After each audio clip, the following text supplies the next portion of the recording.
Hello friends, आपका जेके biology class में स्वागत है। और आज के हम इस वीडियो में एंटीबॉडी डाइजेशन की बात करेंगे और हम देखेंगे कि एंटीबॉडी को डिफरेंट चीजों से अगर हम डाइजेस्ट करते हैं तो किस तरह के हमको बैंड पैटर्न ऑब्टेन्ड होते हैं अगर उस एंटीबॉडी को जेल पर रन करके हम देखें तो काफी महत्वपूर्ण टॉपिक है। और आईआईटी जैम गेट या एमएस एंट्रेंस एग्जामिनेशन में फ्रिक्वेंटली से सवाल पूछे जाते हैं। तो आइए हम लोग देखते हैं। पहले इसको देखने और समझने के पहले थोड़ा सा हम इसके बेसिक स्ट्रक्चर को देख लेते हैं। जब भी अगर हम एंटीबॉडी की बात करते हैं तो आपको दो हैवी चेन मिलेंगे, और दो लाइट चेन मिलेंगे।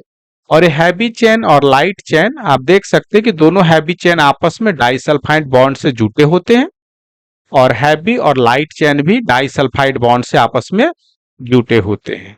तो अब सबसे पहले बात करते हैं पैपिन की कि अगर पैपिन से डाइजेशन किया जाए तो क्या होता है। तो जैसे आप देख सकते हैं कि पैपिन से डाइजेशन करेंगे तो आप देखेंगे कि दो फैब फ्रेगमेंट मिलते हैं और एक एफसी फ्रेगमेंट मिलते हैं पैपिन से। और इसको हम लोग नीचे देखेंगे कि जेल पर कैसा ये दिखेगा, इसके बारे में भी हम लोग देखेंगे। अगर पेप्सिन से डाइजेशन करेंगे तो आप देखेंगे कि आप एफसी फ्रेगमेंट है और साथ साथ ये जो जो दोनों एंटीजन बाइंडिंग साइट है आपस में जुड़े रहते हैं। तो इसको FAB-2 साइट के नाम से जानते हैं।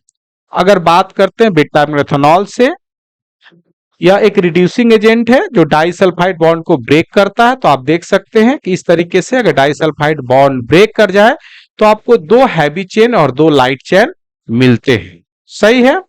चलिए अब कहानी को आगे हम समझते हैं कि अगर देखिए यहां पर दो तरह के हम एंटीबॉडी को लेंगे। सबसे पहले हम IgG एंटीबॉडी को ले रहे हैं और दो कंडीशन में ले रहे हैं, नॉन रिड्यूसिंग कंडीशन और रिड्यूसिंग कंडीशन में हम उसको देख रहे हैं। तो रिड्यूसिंग कंडीशन में, नॉन रिड्यूसिंग कंडीशन में देखेंगे तो 150 किलो डाल्टन का साइज का मिलेगा। इसका मतलब क्या है कि पूरा जो आप देख रहे हैं एंटीबॉडी में कोई ब्रेकेज नहीं हुआ है, ऑल टुगेदर इसका मॉलिक्यूलर वेट 150 किलो डाल्टन होगा।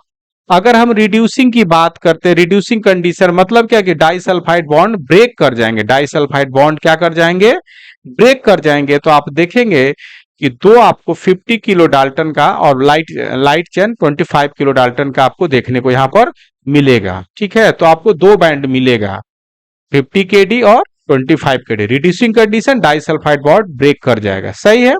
तो ठीक उसी तरीके से अगर हम बात करते हैं, पहले हम इसको बात कर लेते हैं कि पैपिन और पेप्सिन से डाइजेशन करेंगे तो क्या हमको देखने को मिलेगा।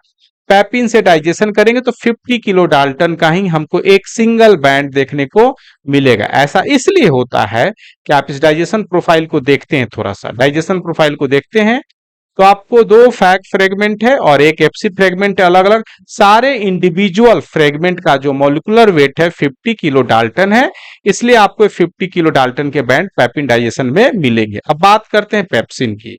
तो पेप्सिन डाइजेशन से करते हैं और बैंड को हम जो देखते हैं तो आपको 110 किलो डाल्टन का एक बैंड मिलेगा।